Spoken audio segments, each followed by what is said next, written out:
this is Quick Skills. Today's video comes thanks to one of my viewers. RetroArch has asked for a PS2 showcase. They want to see the Super Console X5 Pro emulating more PlayStation 2 games. Now, in a previous video, I did a general overview of the Super Console X5 Pro where I tested out many ROMs found on the device, but I think I only tested out one PlayStation 2 game. So if you're thinking about buying the Super Console X5 Pro and want to see how well it handles PS2 games before you make your purchase, this video is for you. And if you have yet to purchase this device, go to the description of this video. I will have a link where you can find the Super Console X5 Pro for sale. On your screen, you can see I've been scrolling through all 658 ROMs that are found on my Super Console X5 Pro. Keep in mind that depending on which vendor you purchase from or when you purchase your device, the list of ROMs that you are getting are going to vary. So it is not uncommon for games to be added or removed from these drives all the time. The other thing I want to mention is as I test these games out, I will have the sound turned down. The reason for that is YouTube likes to demonetize videos with copyrighted music, and I find that it's just easier for me to turn down the music, but I will tell you I can hear the music at home and everything comes through just fine on these PS2 games. I do not expect you to have any sound performances. And I don't think I've mentioned this before on this video, but this is a plug-and play device. You do not need to connect it to any computer, and you do not need to do any updates or installs or even connect it to the internet. Everything is going to work right out of the box, and all you're going to need to do is connect an HDMI wire to your TV and plug it right into the wall for power. Otherwise, everything is coming as you see it right out of the box. I do think that for the money, this is a great value. There is a ton of ROMs and a ton of time that can be used playing these devices. However, sometimes the games are just not going to work, and hopefully we'll see some problems on here and see if I can find some solutions to those problems. But in the event that you come across a game that just isn't working, it really is not worth the effort to try to fix the problem. A lot of the times you can make it worse. You can also brick your device. So I find that unless you know what you're doing, just kind of move on to another game, because there are a ton of other games that are going to work just fine on here. And there are some ROMs that are known to be very bad emulated versions of a game, and there really is no fix even if you had a different device or were powering it directly off your computer. And you can see we're almost done with this list here. If you do want to jump ahead and see what games I will be playing today, go to the description of this video and I have timestamps for every single game that I will be testing out. And so be sure to use that if you do not want to see every game that I'm going to be playing today. And without further ado, let's jump into our first game. The first game on today's list is Ratchet and Clank. We actually have 3 different Ratchet and Clanks included on my Super Console X5 Pro. So this is the first world or level for the first Ratchet and Clank, and you can see I've been playing for a little while. I haven't encountered any issues yet. Right now it looks like I'm just collecting some bolts. I do want to mention that I never did play this at home when I owned a PS2. I was the perfect age to play this. I just never bought the game or encountered anyone that owned the game. But so far I like what I'm seeing. The graphics are very pleasant. The controls are very snappy. I do not see any issues with this game so far, and from what I can tell, emulating on the PS2 is quite easy when it comes to saving. Any in-game save is going to be saved on the hard drive of the Super Console X5 Pro, but if you do want to access your emulator, all you have to do is push down the right analog stick. So let's do that, and you can see we have save state. And we can just save over any kind of save that we already have. And so you can see here, we have saved that. And if we want to jump to it, we can. All we have to do is load our save state. So we can go over here to load state, and it'll take us back to this point in time. Otherwise, if the game does a quick save or has a save feature built into it, you can use that to save your game as well. And so we are playing this game now for maybe 2 or 3 minutes. It doesn't seem like there's any graphical issues, any stuttering. You can see on the top right hand side of your screen, you can see the frame rate has been kind of sitting at right at 60 frames per second. So I do think that this game is handling very well. Let's move on to another Ratchet and Clank. To exit out of the game, all you have to do is push down your right analog stick and you're going to go over to exit game. I did use the search feature to filter game list, and right now we have the game name Ratchet, and that allows me to narrow down the list of 600 ROMs down to just 3. So all 3 Ratchet and Clank games are here. And so let's jump into Ratchet and Clank Up Your Arsenal. All right, so this is the next Ratchet and Clank game. Actually, the movements of the character on the screen is a little bit faster, which is great, I think. This is an improvement from the first game. So far, everything looks to be handling just fine. I do have the sound turned down on this one. I went through the settings and there was no way to turn off music. So I just went ahead and turned down the sound for copyright reasons. But so far, I do think that this game is handling very well. You can see on the top right-hand side of the screen, our frame rate is still at 60 frames per second. And this is another game I never played when I was younger as well. So for one reason or another, this whole anthology of games just kind of missed me, but I like what I see. The graphics are really good and really crisp and clear. I'm surprised that I missed on this because I had a PS2 and I had a ton of games. All the buttons are working. I can't tell you if they're in the same position as if you had a copy at home, but so far the controls are very intuitive to what I would expect there to be. And so we're going to go ahead and jump over to the last Ratchet and Clank game. All right, so we have Ratchet and Clank Going Commando open on the screen. And again, I feel that the graphics look good. I do have the sound turned on because I was able to turn off music. So these are just the sound effects of the game. This is another game I never did play before, so I'm not quite sure what I'm doing. It looks like I'm in some kind of ship. But so far the controls are performing good. It's telling me to push triangle. So triangle is where I would think it would be on a PS2, the uppermost button. I believe that's Y on my controller. So again, O is in the spot where I would expect it to be as well. That's working. And so far, again, we are performing very well with this game. I like the fact that we have a laser on this one. You don't have to get so close with your Ratchet.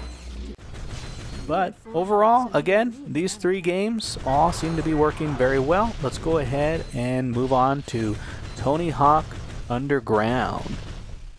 So we are loading up Tony Hawk Underground. I am doing high score or free skate because I do not want to get caught in the story mode of the game. And I want to mention also that I have the music turned down on the game, so I do have some sound. I am very familiar with Tony Hawk games, so I didn't look up the controls or change the default controls. Everything is basically what I would expect. So grinding is the topmost button. Kick flip is the leftmost button. Let's see if grab is the rightmost button. It is.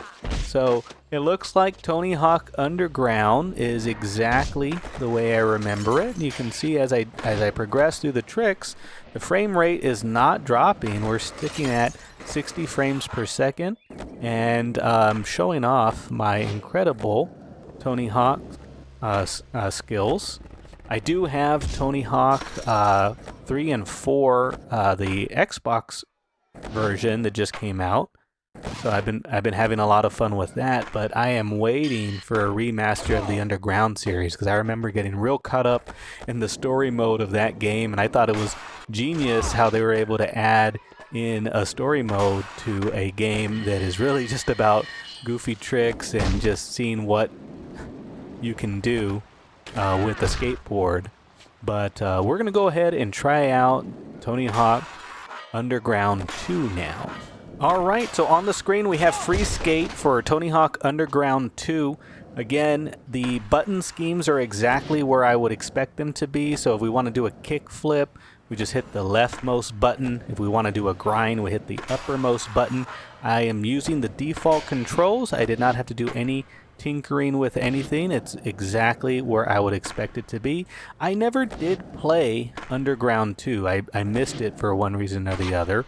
And so I'm having a lot of fun just doing free skate here, but I am interested to see the story mode of this game because I never did play it when I was younger.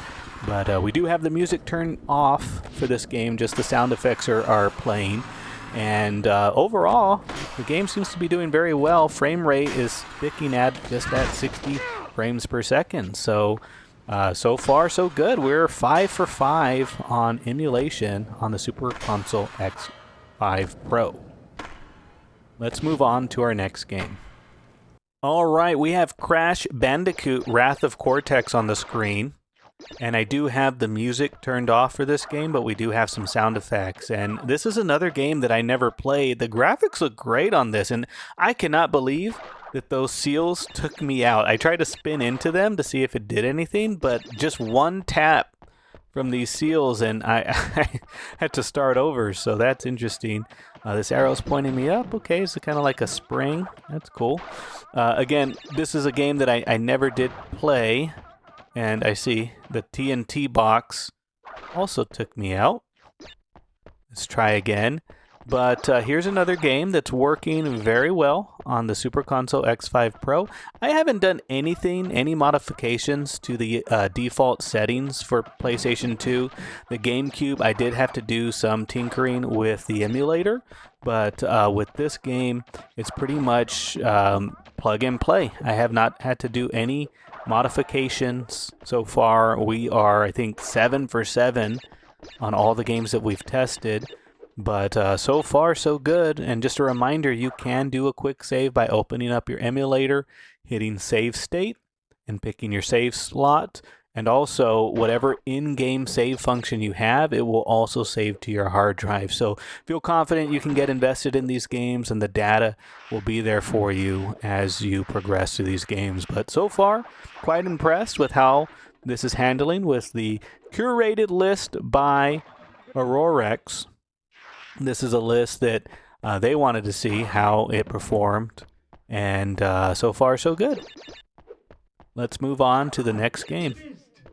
All right, so next up we have Rayman 2 for the PlayStation 2. Never played this game either, so I'm not quite sure what I need to do. This is a game that also just, I had a PS2, I just didn't find myself playing this game. I do want to mention, and I don't know if this is the way the game's supposed to look, but it's a little dark in these tunnels. I'm pretty sure that that comes through on the video. Okay, so we just finished that cutscene for Rayman Revolution, and this is where the game left me, some kind of forest. As I mentioned before, I never did play these games, but the graphics look pretty good. Looks like I can propeller my ears when I'm high up in the air, but that only worked the one time. That's weird. I think, oh, okay, I gotta jump twice to do that little propeller effect. Not quite sure where I'm headed, but the colors are very bright, vibrant out here. I think it was just in the tunnels where they were fairly dark. Not sure what I'm supposed to be doing. It looks like I might need to get these fairies here. Overall, the game seems to be working just fine. We're gonna go to our next game, which is also a Rayman game as well. All right, so we are in Rayman 3. This seems to be like the intro cutscene. It's having me fly through a forest. Again, I don't seem to be having any issues with this game so far. I think we are, I don't know how many I've tested, but I think we are 10 for 10 or 8 for 8, however many games, all successfully working. And aside from not knowing where to go, am I supposed to keep flying? Oh, here we go. I think I have to get all those little red orbs. Does it make you fly until you get all of them? What's up with that? Okay, so it looks like now we have things shooting at us. Looks like we are doing okay now. I wonder if I just have to fill up this meter.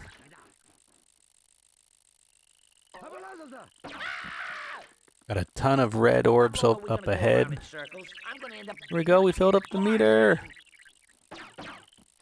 Okay, you did a little better. I'll reward you with your first Doesn't seem to be many things you can do other than fly left to right. Graphics are a little dark, but I think it's supposed to be nighttime in this game. And we beat the level. Awesome. Well, I would say that Rayman 3 seems to be working just fine. We'll go ahead and exit out of this game and try one more. Alright, for the last game, we're going to be playing some Soul Calibur 2. This is really just for my own testing here. I love Soul Calibur 2. It's one of my favorite fighting games, and it's one that I know very well. And I am playing as Ivy, and I'm just checking to see if the controls are where I would expect them to be. So guard is the lowest most button, kick is the far right most button. Vertical attack is the uppermost button, and horizontal attack is the leftmost button. So everything seems to be working good for Soul Calibur 2, and that's going to leave me with my final thoughts of the Super Console X5 Pro and emulation of PS2 games. So just a reminder, there's 658 ROMs on my Super Console X2 Pro.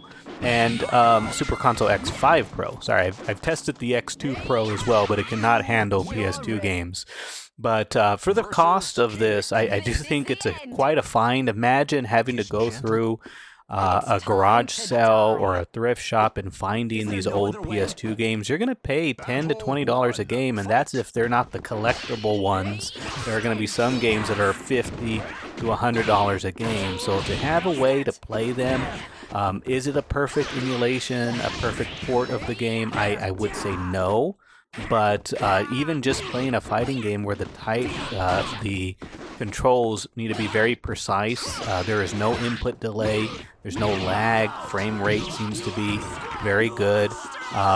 Will you encounter a game that will not work? Yes. I did a random sampling of games. Actually, this list was curated by one of my viewers, RetroArch. Had recommended some games for me to test out that other viewers may be interested in seeing if they work or not. This is the only one that was not on the list. I also want to mention that there were a couple on there that I couldn't test out. Jack and Daxter 1 through 3 were none of the Jack games were on here. And also another one, Zone of the Enders 1 and 2. Those were also notably missing from the list, but just based on the comment left by RetroArch, those were the games that I was able to test out. The one that I'm eager to step back into is Underground 2, Tony Hawk Underground 2, because I never did play the story mode on that one. Otherwise, playing games like Soul Calibur 2, playing games like the old Tony Hawk games. Those are all games that I'm excited for. Well, this is Quick Skills. Thank you so much for watching this video. I hope you enjoyed this review of PS2 Showcase games. If there's any other consoles you'd like for me to go through, I do plan on doing a complete list of all the PlayStation games, because there's PSP, PlayStation, so keep an eye out for that video. I also want to go through the Nintendo catalog, the Sega catalog, and then the arcade category catalog. But I do like to do all these videos in one take. I cut down any dead air that's on the screen, but otherwise it's all done in one take. And if I do encounter any problems, I'll make sure to notate it. It just happened that PlayStation 2 is just very easy to emulate and performs very well on this device. So thank you so much for watching. This is Quick Skills. You have a good day.